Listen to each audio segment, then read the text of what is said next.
Hello दोस्तों, तो कैसे हो आप लोग। This side Saurabh Mahato, welcoming back to my channel. तो गाइज, आज की वीडियो में हम लोग डिटेल में बात करने वाले हैं जीसी प्लामो के रिव्यू के ऊपर। जैसा कि एडमिशन प्रोसेस हो गया, कट ऑफ हो गया, फी स्ट्रक्चर हो गया, हॉस्टल फी मेस फी दोनों। उसके बाद प्लेसमेंट हो गया। उसके बाद आपका यहाँ लैब सेटअप है या नहीं है। तो ये सारे डाउट्स आपका इस वीडियो में दूर करने वाला हूँ। ठीक है, तो चलिए आप वीडियो को स्टार्ट करते हैं। तो बात कर लेते हैं फी स्ट्रक्चर की। तो आप यहाँ पे देख सकते हैं दोस्तों स्क्रीन पे, जो आपका फर्स्ट ईयर का जो फी है यहाँ पे आप देख सकते हैं, वो है आपका 7,600। ठीक है, जो ये स्टूडेंट फंड है, इस आपका जो स्टूडेंट फंड जो लगने वाला है 7,600 फर्स्ट ईयर में। 7,600 आपका फंड है। और जो एनुअल फी है, मतलब पढ़ाई का जो खर्चा है सालाना, वो आपका फर्स्ट ईयर का है 7,732। तो इधर 7,000 और इधर 7,000, 14,000 के आसपास आपका खर्चा है। 14 साढ़े 14 हज़ार। ठीक है, तो फर्स्ट ईयर में आपको एडमिशन में आपका 14,000 लगने वाला है। तो सेकेंड ईयर से आपका फिर घटते जाएगा थोड़ा थोड़ा। तो आप देख सकते हैं यहाँ पे। और सेकेंड ईयर से आपका जो स्टूडेंट फंड है, सेकेंड ईयर से आपका 4,500 होने हो जाएगा। तो सेकेंड ईयर से घट जाएगा आपका स्टूडेंट फंड। और बाकी जो फी है, एनुअल फी आपका सेम ही रहेगा 7,732, वो आपको फिक्स रहेगा। बाकी स्टूडेंट फंड आपका घट जाएगा सेकेंड ईयर से। ठीक है, तो ये जनरल BC1 BC2 EWS, ये तीनों के लिए आपका है 14,000 फी फर्स्ट ईयर में। और आप ST SC का थोड़ा घट घट जाएगा। आपको कितना हो जाएगा, ST स्टूडेंट्स के लिए 1,957 रुपये लगेगा एनुअल फी। इधर 1,900 प्लस उधर 7,500 इधर जोड़ लीजिएगा, तो आपका हो जाएगा वही 7 दूनी 9,000, 9,500 के आसपास हो जाएगा आपका। ठीक है, और गर्ल्स स्टूडेंट जो हैं, गर्ल्स स्टूडेंट्स या फिर TFW से जिनको सीट मिलेगा, तो गर्ल्स का सीट का बात करें तो गर्ल्स का सीट मात्र 32 रुपया है। और TFW से जिसको सीट मिलेगा उसका भी 32 है, इधर बॉय और गर्ल दोनों। बॉयज़ का भी सीट 32 रुपया हो सकता है अगर उनको TFW से सीट मिलता है तो।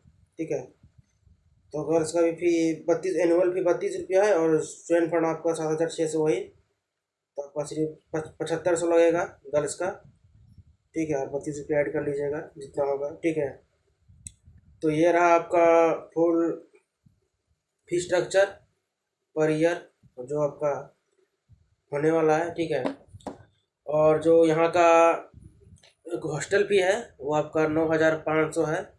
ठीक है, 9,500 आपका हॉस्टल फी हुआ। टोटल मेंटेनेंस वेंटेनेंस मिला के सब कुछ, बिजली बिल सब कुछ मिला के 9,500 होता है। और जो मेस फी आपका 3,900 है मंथली। 3,900 मंथली है मेस फी। और हॉस्टल फी आपका ईयरली लगेगा, 1 साल का एक बार में। तो ये डाउट भी क्लियर हो गया। अब नेक्स्ट बढ़ते हैं मेन कट ऑफ के ऊपर, कि यहाँ का कट ऑफ क्या है एडमिशन लेने के लिए। ठीक है, तो कट ऑफ की बात कर ले। सबसे पहले CSE ब्रांच में आपको चाहिए कम से कम जनरल के लिए। पिछले बार का जो कट ऑफ मैं वो बताने वाला हूँ, पिछले बार के हिसाब से आप एनालाइज कर लीजिएगा। वही 2-4% आगे पीछे होगा, वरना सेम रहेगा। स्टूडेंट के हिसाब से कितना स्टूडेंट्स इस बार रजिस्ट्रेशन करते हैं उसके हिसाब से भी बढ़ सकता है। कि पिछला बार 4,000 के आसपास था, इस बार 5-6 हज़ार हो जाएगा तो बढ़ सकता है कट ऑफ। 5% 10% और बढ़ जाएगा। हम लोग समय और भी कम था, तो हम लोग समय और भी लो था कट ऑफ। ठीक है, तो इस बार का जो मैं बात करता हूँ कट ऑफ क्या है। जनरल वालों का जो था पिछला बार 2023 में जो कट ऑफ था, वो जनरल के लिए 85% था CS में। ठीक है, मिनिमम 85% तक आपको चाहिए अगर CS चाहिए तो। और आगे बढ़ते हैं BC और BC वालों के लिए आपको मिनिमम 75% चाहिए। ठीक है, ST SC का 60 तक मिल जाएगा। 60-50 में भी ST के लिए थोड़ा सीट रिजर्व ज़्यादा रहता है, तो ST को 50 में भी मिल जाएगा और SC को 60 में मिल जाएगा। ठीक है, और शायद ये जो अभी मैं डाटा बताया आपको, शायद इस बार थोड़ा घट भी सकता है इस बार से। क्योंकि इस बार शायद CSE में जो सीट से 60 सीट वो बढ़ के 120 हो सकता है या होने वाला है। क्योंकि ये मेरा कहना नहीं है, ये हमारे HOD का कहना है। CSE के HOD जो हैं, वो ये बात कहें, हमारे टीचर द्वारा कहा गया है। ठीक है, तो ये 120 सीट हो सकता है। तो उसके हिसाब से ये जो कट ऑफ है वो 5-10% घट सकता है। ठीक है, और जो इलेक्ट्रिकल का सीट था 120, वो 120 से घट के 60 तक होने वाला है, ठीक है।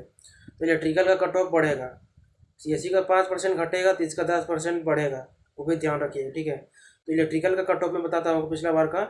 तो जनरल को मिला यहाँ पे सीट वो 70% में मिला है, ठीक है। 70% में आपको जनरल को सीट यहाँ पे मिल चुका था। और ओबीसी की बात करें तो ओबीसी को 60% में ही मिला था परसेंटाइल पे।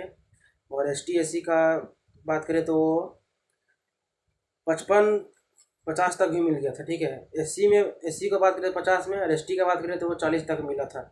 और इस बार से क्या होगा, 10% बढ़ जाएगा मेरे हिसाब से, अगर इस वो हुआ तो, जैसा हमारे टीचर्स ने बताया है कि सीट बढ़ेगा सीएससी में और इलेक्ट्रिकल में घटेगा, उस हिसाब से अगर वो होता है तब मैं आपको बताता हूँ कि 5% मतलब 10% इसमें इलेक्ट्रिकल में इंक्रीज होगा। यहाँ पे आपका percent cut off, electrical cut off 10% increase होगा तो आपका वही 70 से आपका 80 जा सकता है। 80 नहीं तो फिर भी मिनिमम 75 तो रहेगा ही, 80 जाएगा ही, उसमें आपको दिक्कत कन्फ्यूज़न नहीं होना चाहिए। क्योंकि यह झारखंड में और सिंदरी के अलावा सरकारी कॉलेज बचता नहीं है, ठीक है। दूसरा सरकारी कॉलेज है तो कट ऑफ बढ़ेगा ही बढ़ेगा, ठीक है। तो जनरल वालों के लिए 80 तक जा सकता है, और बीसी वालों का जाएगा 70, एसटी एससी का जाएगा आपका वही वही 60 तक जाएगा, ठीक है, 60-65 तक जाएगा। अब ये कंफर्म तभी होगा तब जब आपका वैकेंट सीट मैट्रिक्स आएगा, कि सीट मैट्रिक्स जब आएगा तभी पता चलेगा कि ये होगा या नहीं होगा, क्यों, ठीक है। बाकी मैंने जो कट ऑफ दिखा रहा हूँ स्क्रीन पे, ये आप नोट कर लीजिए, स्क्रीनशॉट ले लीजिए, ठीक है। पिछला बार का जो कट ऑफ है यही है। इसके हिसाब से सीएससी और इलेक्ट्रिकल का, सीएससी का अगर परसेंट बढ़ता है तो 5% घटेगा, वही बता दिया। इलेक्ट्रिकल का अगर सीट घटता है तो 10% कट ऑफ बढ़ेगा। बाकी ये आप पिछला बार का देख सकते हैं, यही कट ऑफ था। इसके हिसाब से आप एनालाइज कर सकते हैं खुद का, ठीक है। बाकी वैकेंसी मैट्रिक्स जब आएगा तब पता चल जाएगा आपको कि ये घटेगा या बढ़ेगा, ठीक है। तो आगे देखते हैं सिविल ब्रांच का जो कट ऑफ रहा है, 75% रहा है इसका भी, 70 से 75, ठीक है। 75% आपका परसेंटाइल आपका रहा है जनरल के लिए, ओबीसी और BC 1 BC 2 के लिए 65, एसटी एससी के लिए वही 60 और 55 से 60 के बीच में रहा है, ठीक है। मैकेनिकल का बात करें तो वही 70 परसेंटाइल पे मिल चुका था, और BC 1 BC 2 का वही 65 के आसपास, एसटी एससी के लिए वही 55 से 60। एसटी का बात करें तो एसटी 40 तक भी जा सकता है, एसटी 40 तक भी मिला है, और इस बार भी आप 40-50 तक एसटी वाले को, एसटी एससी को मिल ही जाएगा, ठीक है। तो यही कट ऑफ रहा था पिछला बार का जीसी प्लामो का, ठीक है। तो ये तो रहा आपका पिछला साल का कट ऑफ या रिकॉर्ड, ठीक है। लेकिन इस बार का कट ऑफ थोड़ा डाउन होने वाला है, क्योंकि इस बार से 2024 से 322 सीट्स बढ़ने वाले हैं बीटेक के, ठीक है, बीआईटी सिंदरी में। तो चलिए मैं आपको प्रूफ दिखाता हूँ न्यूज़पेपर का, उसके बाद मैं आपको बताऊँगा कि किस ब्रांच में कितने सीट बढ़ने वाले हैं, ठीक है। तो चलिए देखते हैं। तो आप ये देख सकते हो दोस्तों, बीटेक में 322 और एमटेक में 36 सीटों की बढ़ोतरी। तो 2024 से, इस साल से बीआईटी सिंदरी में 322 सीट बढ़ने वाले हैं, ठीक है। तो बीआईटी का सीट बढ़ने से बीआईटी का कट ऑफ तो डिक्रीज होगा ही, साथ ही साथ पलामू का भी कट ऑफ डाउन होगा, ठीक है। और सिंदरी में 300 सीट बढ़ने से जो यहाँ पे 300 बच्चे आने वाले थे, वो 300 बच्चे सिंदरी में जाएंगे, और 300 सीट जो यहाँ पे कवर फुलफिल करने वाले हैं, वो उनको लोअर रैंक वाले मतलब थोड़ा तवज्जो मिलेगा इस सीट से, ठीक है। तो यहाँ पे जो बच्चे आएंगे तो वो उनको थोड़ा लोअर रैंक पे भी सीट मिल जाएगा यहाँ पे, ठीक है। तो 300 अगर वहाँ पे सीट बढ़ रहा है तो उसका अल्टीमेटली फ़ायदा यहाँ पे भी होने वाला है, ठीक है। तो अगर पिछले साल की तरह ही इस बार भी स्टूडेंट्स 3-4 हज़ार तक रहे तो कट ऑफ डिक्रीज़ करेगा ही करेगा, इसमें कोई दो राय नहीं है, ठीक है। डिपेंड करता है स्टूडेंट पे, अगर स्टूडेंट्स अगर बढ़ जाएंगे तो फिर कट ऑफ भी थोड़ा बढ़ेगा ही, या फिर पिछले बार का ही कट ऑफ रह जाएगा। 5,000 तक गया तो फिर कट ऑफ बराबर ही रहेगा। तो ये दो फैक्टर भी डिपेंड करता है, ठीक है। नंबर ऑफ स्टूडेंट्स पे भी डिपेंड करता है कि कितना कट ऑफ होने वाला है। बाकी जितना पिछला बार था 4,000 के आसपास अगर स्टूडेंट्स रहेंगे तो कट ऑफ डाउन ही होने वाला है। तो चलिए अब आपको बताते हैं कि कितना सीट्स बढ़ा है, किस ब्रांच में कितना सीट बढ़ा है, ठीक है, सिंदरी में। तो आप देख सकते हैं केमिकल में जो एक पहले 91 सीट थे, जो बढ़ के 120 सीट हो गया है। सिविल इंजीनियरिंग में 98 सीट था और अब बढ़ के 120 हो गया है। कंप्यूटर साइंस इंजीनियरिंग में 38 सीट थे, वो बढ़ के 60 सीट हो गए हैं। इलेक्ट्रिकल इंजीनियरिंग में 99 सीट थे, वो बढ़ के 120 हो गया है। और इंफॉर्मेशन टेक्नोलॉजी आईटी में 40 सीट थे और वो बढ़ के 120 हो गया है। तो सबसे ज़्यादा सीट्स जो बढ़े हैं वो आईटी में बढ़ा है, 80 सीट बढ़ गया सीधा, ठीक है। उसके बाद मैकेनिकल इंजीनियरिंग में 105 सीट थे, वो बढ़ के 120 हुआ है। मेटलर्जिकल में 54 सीट था, जो बढ़ के 60 हुआ है।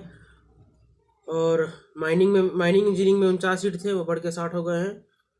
प्रोडक्शन इंजीनियरिंग में 54 थे, वो बढ़ के 60 हो गए। तो ये रहा आपका सीट्स जो इंक्रीज़ हुए हैं सिंदरी में। तो इसका इफेक्ट पलामू में भी पड़ने वाला है, ठीक है, इस कट ऑफ पे। तो 300 बच्चे एक्स्ट्रा जाएंगे इस बार से, ठीक है, वहाँ पे। तो काफ़ी अच्छी बात है, खुशखबरी है आप लोगों के लिए। चलिए अब आगे बढ़ते हैं। यहाँ का लैब के बारे में बताते हैं, ठीक है। तो जो यहाँ का लैब है, ठीक है, पलामू में, यहाँ इलेक्ट्रिकल का लैब सेटअप हो चुका है और मैकेनिकल का वर्कशॉप सेटअप हो चुका है।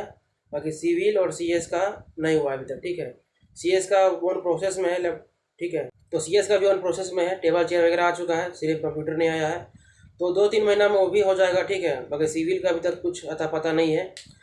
और ये नहीं कि सामान आ गया तो सब कुछ हो गया हम लोग का स्टेब्लिश, ठीक है, लैब वगैरह। लैब तो पूरा आ गया है सेटअप, ठीक है हम लोग, लेकिन लैब अभी तक स्टार्ट नहीं हुआ है। उसका एक रीज़न है क्योंकि लैब के लिए जो पर्सनल लैब फैकल्टी जो रहते हैं लैब के, ठीक है, वो मतलब अभी तक अवेलेबल नहीं है, ठीक है, कॉलेज में। कि हमारे टीचर्स भी परमानेंट नहीं है यहाँ, ठीक है, वो भी प्राइवेट से पढ़ा रहे हैं, तो उनको भी ज़्यादा नॉलेज नहीं है, लैब का एक्सपीरियंस उनको ज़्यादा कुछ खास है नहीं, इसलिए हम लोग का लैब तक चालू नहीं किया गया है। लैब सेटअप हो चुका है लेकिन फिर भी लैब का क्लास अभी तक नहीं हुआ है। लैब सिर्फ नाम का हम लोग का बना के रख दिया गया है अभी तक, क्योंकि लैब एक भी क्लास अभी तक नहीं हुआ है। सिर्फ गए हैं आपका वो सेटअप होने समय सिर्फ कुछ इंट्रो हुआ था, तो वही 2-3 बार गए हैं, छोटा मोटा क्लास हुआ है। बाकी लैब का रेगुलर क्लासेस नहीं होता है, ना हुआ है अभी तक। तो लैब रह के भी बिना काम का है, ठीक है। और अब कब तक लैब के स्पेशलिस्ट आएंगे, कब से लैब चालू होगा हम लोग का, वो भी कोई अता पता नहीं है, कोई गारंटी नहीं है उसका भी, ठीक है। तो यही रहा लैब का बारे में। बाकी सिर्फ लैब अभी तक इलेक्ट्रिकल का ही आया है और मैकेनिकल का एक सिर्फ वर्कशॉप आया ठीक है। इसमें सिर्फ लेथ मशीन है और छोटा सा एक इक्विपमेंट था, उसको नाम मुझे पता नहीं है, ठीक है। ज़्यादा कुछ मैकेनिकल में भी नहीं है, एक सिर्फ वर्कशॉप उसमें आया है, लेथ मशीन वगैरह 2 मशीन इसमें आया है, ठीक है। तो यही 2 ब्रांच का सिर्फ अभी तक सामान वगैरह आया है, लैब इक्विपमेंट। बाकी की दोनों को सीएस का और इसका तो सिविल का आया भी नहीं है, ठीक है। तो पता नहीं अब कब से, अब लैब कब से चालू होगा उसका भी कोई गारंटी नहीं है, ठीक है। तो ये भी कुछ प्रॉब्लम्स है अभी तक कॉलेज में। तो अब आगे बढ़ते हैं, अगला पॉइंट जो कि है लास्ट, प्लेसमेंट को लेकर, ठीक है, कि भैया प्लेसमेंट का क्या स्थिति है, प्लेसमेंट होगा या नहीं होगा। तो दोस्तों मैं बता दूं आपको, ये कॉलेज नया ही खुला है 2022 में और हम लोग फर्स्ट बैच है, ठीक है।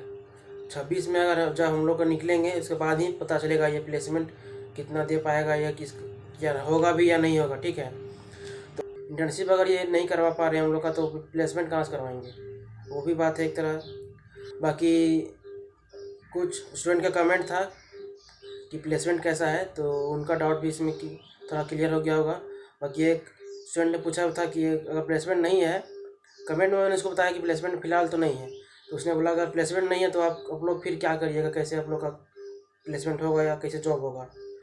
तो मैं ही उसको एक ही जवाब दिया बाकी कि हम लोग पास एक ही लास्ट ऑप्शन बचता है, गेट के अलावा हमारे पास कोई ऑप्शन नहीं है प्लेसमेंट का या जॉब का। प्लेसमेंट नहीं बोलेंगे, जॉब गेट के अलावा कोई ऑप्शन हमारे पास नहीं बचता है। तो आप लोग अगर आते हैं यहाँ तो सोच समझ के आइएगा, ठीक है।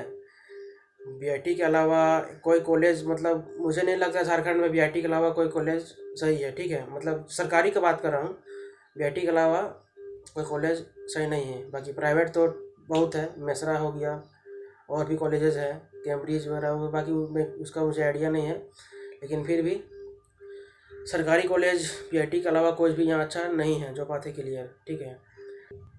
प्लेसमेंट का भी डाउट क्लियर हो गया होगा आपको, ठीक है, कि क्या स्थिति है यहाँ का प्लेसमेंट को लेके। तो ये तो रहे आपके सारे डाउट्स क्वेरी जो भी आपके थे, ठीक है। लेकिन इस कॉलेज में और भी कुछ प्रॉब्लम्स हैं, ठीक है, जो कि आपको जानना ज़रूरी है इस कॉलेज में एडमिशन लेने से पहले, ठीक है। जो हमने पर्सनली फेस किया है वो मैं आपको बताने वाला हूँ, ठीक है। इस टॉपिक में मैं अलग वीडियो लाने वाला था, सोच के रखा था प्रोस और कॉन्स पे वीडियो बनाने के लिए, पर अब टाइम ज़्यादा नहीं है हम, क्योंकि 10-15 दिन में हम लोग का एग्ज़ाम स्टार्ट होने वाला है, ठीक है। इसलिए इस वीडियो को, इस क्लिप को मैं यहीं इसी में ऐड कर दे रहा हूँ। तो वीडियो को पूरा देखिएगा, काफ़ी लंबा हो गया मुझे पता है, लेकिन ये भी इंफॉर्मेटिव है, ठीक है। तो जो हमने जो प्रॉब्लम यहाँ फेस किया है वो मात्र दो ही है, ठीक है। एक लैब जो आपको पता है कि, ठीक है, 2 साल से हम लोग का अभी लैब चालू नहीं हुआ है। तो दूसरा जो प्रॉब्लम है वो मेस को लेके है, ठीक है। यहाँ पे स्टूडेंट से ज़्यादा मेस को वैल्यू दिया जाता है, ठीक है। कॉलेज में ऐसा है कि आपको कुछ भी एकेडमिक से काम करवाना हो, कुछ भी चाहिए डॉक्यूमेंट, जैसे मार्कशीट वगैरह हो गया, ठीक है, रिजल्ट आया तो मार्कशीट वगैरह चाहिए, या फिर आपको एग्ज़ाम के लिए कुछ एग्ज़ाम का आपको वेरिफिकेशन हो करना है, या फिर आपको इंटर्नशिप के लिए एनओसी चाहिए, जैसे हम लोग अभी यहाँ इंटर्नशिप के लिए, ठीक है, तो हम लोग एनओसी लिए हैं, तो उसके लिए भी आपको मेस का फ़ी पहले जमा करना होगा, उसके बाद आपका कुछ काम होगा, चाहे एनओसी चाहिए या चाहे आपको मार्कशीट चाहिए, या आपको कॉलेज का एग्ज़ाम के लिए फॉर्म वेरीफाई करवाना हो, कुछ भी हो करना हो आपको, मतलब पहले आपको फ़ी मेस का फ़ी जमा करना होगा। ऐसा नहीं और ऐसा नहीं कि मैं हम लोग मेस का फ़ी जमा नहीं कर रहे हैं, मेस का फ़ी कर रहे हैं, लेकिन यहाँ पे खाओ ना खाओ, बिना खाए पैसा लग रहा है 3900, ठीक है। वो दिक्कत की बात है। खाओ ना खाओ इसका मतलब ये है कि यहाँ पे छुट्टी मिलता ही नहीं है, ठीक है। चाहे होली हो, दीपावली हो, कोई भी यहाँ पे वेकेशन हो, छुट्टी यहाँ मिलता ही नहीं है। नोटिस ऑफिशियली कॉलेज से आता ही नहीं है, ठीक है। इसके वजह से हम लोग को पूरा कॉलेज, इसके वजह से कॉलेज खुला हो रहता है, कॉलेज चलता रहता है। बाकी टीचर्स कोई अवेलेबल नहीं है, सब घर गए हैं, टीचर्स भी घर गए हैं अपने, ठीक है, कोई कॉलेज में है नहीं, लेकिन फिर भी कॉलेज खुला हुआ है, किसके लिए, मेस के लिए, ठीक है। और मेस का पूरा पैसा लिया जाता है, तो वो मुझे ख़राब लगा, ठीक है। आप होली में जाओ घर, या फिर कोई भी वेकेशंस में जाओ, तो नोटिस यहाँ पे आता ही नहीं है कॉलेज के लिए। ये कुछ महीनों से हो रहा है, 6-7 महीनों से हो रहा है, बाकी पिछला 1 साल से तो ठीक ही था। अगर बीच में भी हम लोग जाते थे घर एप्लीकेशन दे के, तो वो भी अप्रूव होता था, ठीक है। अगर छुट्टी नहीं रहता था, नोट वेकेशन, उसके बाद भी अप्रूव होता था। लेकिन कुछ 6-7 महीनों से अभी मतलब ये अलग ही नियम चलाया जा रहा है कॉलेज के द्वारा, ठीक है। तो आप खाओ ना खाओ, पूरा पेमेंट आपको करना पड़ रहा है, ठीक है। और खाना भी वैसा कुछ मतलब बहुत बढ़िया नहीं खिलाता है, ठीक है। ठीक है, मैं समझ सकता हूँ कि मेस का खाना कैसा रहता है, आप लोग भी समझ सकते हैं मेस का खाना मतलब कैसा रहता है हर जगह, वो तो समझने लायक भी है, लेकिन फिर भी उस हिसाब से मेस का फ़ी भी आप 3900 देख सकते हैं। खाना पैसा के हिसाब से क्वालिटी थोड़ा रहना चाहिए, ठीक है, वो मेरा कहना है। बाकी यही थोड़ा प्रॉब्लम है जो हम लोग फ़िलहाल फेस किए, लेकिन आप लोग जो प्रॉब्लम फेस करने वाले हो वो हॉस्टल को लेके है, ठीक है। क्योंकि हॉस्टल आप लोग के लिए खाली नहीं है। दो हॉस्टल था, बॉयज़ ए और बॉयज़ बी, ठीक है, दोनों फुल हो गया बॉयज़ का हॉस्टल, और आगे आप लोग का हॉस्टल में रहने का कोई व्यवस्था फ़िलहाल अभी नहीं है, कोई खाली हॉस्टल मतलब नहीं है, और व्यवस्था कोई टीचर्स तरफ से बताया नहीं गया है कि कहाँ पे रहेंगे, ठीक है। तो आप लोग का बॉयज़ लोग का सिर्फ, गर्ल्स लोग का ये दिक्कत नहीं है, हॉस्टल में गर्ल्स लोग का बहुत खाली है, फिर फिलहाल 2-3 फ्लोर, 2 फ्लोर अभी भी हॉस्टल खाली है गर्ल्स का, तो गर्ल्स का दिक्कत नहीं है। बाकी बॉयज़ का यहाँ पे प्रॉब्लम है हॉस्टल का, ठीक है, क्योंकि रूम दोनों हॉस्टल फुल हो चुका है, ज़्यादा रूम खाली नहीं है। तो जो नए बच्चे इस बार बॉयज़ आने वाले हैं उन लोग को बाहर रहना पड़ेगा, बाहर रह के आना पड़ेगा, ठीक है। लेकिन बाहर में ऐसा कुछ खास रूम फैसिलिटी नहीं है, ऐसा रहना चाहिए, ठीक है। लेकिन फिर भी जितने आप लोग आइएगा वो कम से कम करीब 150-200 का स्टूडेंट बॉयज़ तो रहेंगे ही, फिर भी 200 करीब, तो उतना मतलब बाहर भी उतना जगह नहीं है, तो आप लोग को प्रॉब्लम बाहर भी होगा रूम का, ठीक है। बाहर भी उतना रूम घर वगैरह बना नहीं है, तो वहाँ बाहर भी आपको दिक्कत होगा, तो ये बहुत बड़ा प्रॉब्लम आप लोग को है, इस बार फेस करना होगा, ठीक है। तो आप लोग सोच समझ के मतलब आइएगा, ठीक है। पहले आप पता कर लीजिएगा टीचर के थ्रू, अगर नहीं, फिलहाल मुझे जितना पता है हॉस्टल तो है, खाली है नहीं, ठीक है, अंदर तो नहीं है। बाकी अब बाहर भी आप पता कर लीजिएगा पहले, उसके बाद ही आप यहाँ पे एडमिशन लीजिएगा, ठीक है। अगर अगर आगे कुछ पता चलता है यहाँ पे हॉस्टल को लेके, तो मैं उसका भी वीडियो डाल दूँगा, शॉर्ट वीडियो, ठीक है। तो इस वीडियो के लिए इतना ही दोस्तों, मिलते हैं किसी नेक्स्ट वीडियो में। अगर आपका और भी कोई डाउट है तो कमेंट करिए, बाकी आप मुझे डीएम भी कर सकते हैं इंस्टा पे। मेरा इंस्टा का लिंक आपको डिस्क्रिप्शन पे मिल जाएगा, ठीक है। और आप मेरे व्हाट्सएप चैनल को भी फॉलो कर लीजिएगा, उस पर भी ज्वाइन हो जाइएगा, ताकि उसके थ्रू आप मुझसे पर्सनल गाइडेंस ले सकते हैं काउंसलिंग के रिलेटेड, ठीक है। उसका कोई भी चार्ज नहीं लगेगा, ठीक है। उसका बिल्कुल ही फ्री रहेगा वो गाइडेंस। शर्तें आप सिर्फ इस चैनल को सपोर्ट करिए और शेयर करिए अपने दोस्तों को, ठीक है। और मेरा एक ब्लॉग चैनल भी है, ठीक है, जिसपे इस कॉलेज का कैंपस टूर, हॉस्टल टूर पूरा अपलोड है, ठीक है। उसको भी आप विजिट कर सकते हैं, उसका भी लिंक आपको डिस्क्रिप्शन पे मिल जाएगा। तो उस चैनल को भी आप सपोर्ट कर सकते हैं, ठीक है। बाकी इस चैनल को सब्सक्राइब कर लीजिएगा, ताकि आपको और भी कोई कॉलेज का रिव्यूज़ या फिर कोई भी नोटिफिकेशन आता है एग्ज़ाम का रिलेटेड या फिर और जीओडी के रिलेटेड, तो वो भी मैं इस चैनल पे डालते रहता हूँ, ठीक है। तो उस चैनल सब्सक्राइब कर लीजिएगा चैनल को, ताकि वो सब नोटिफिकेशन अब तक सबसे पहले पहुँचे, ठीक है। बाकी इस वीडियो के लिए इतना ही, मिलते हैं किसी नेक्स्ट वीडियो में। Till then stay safe, stay healthy, bye.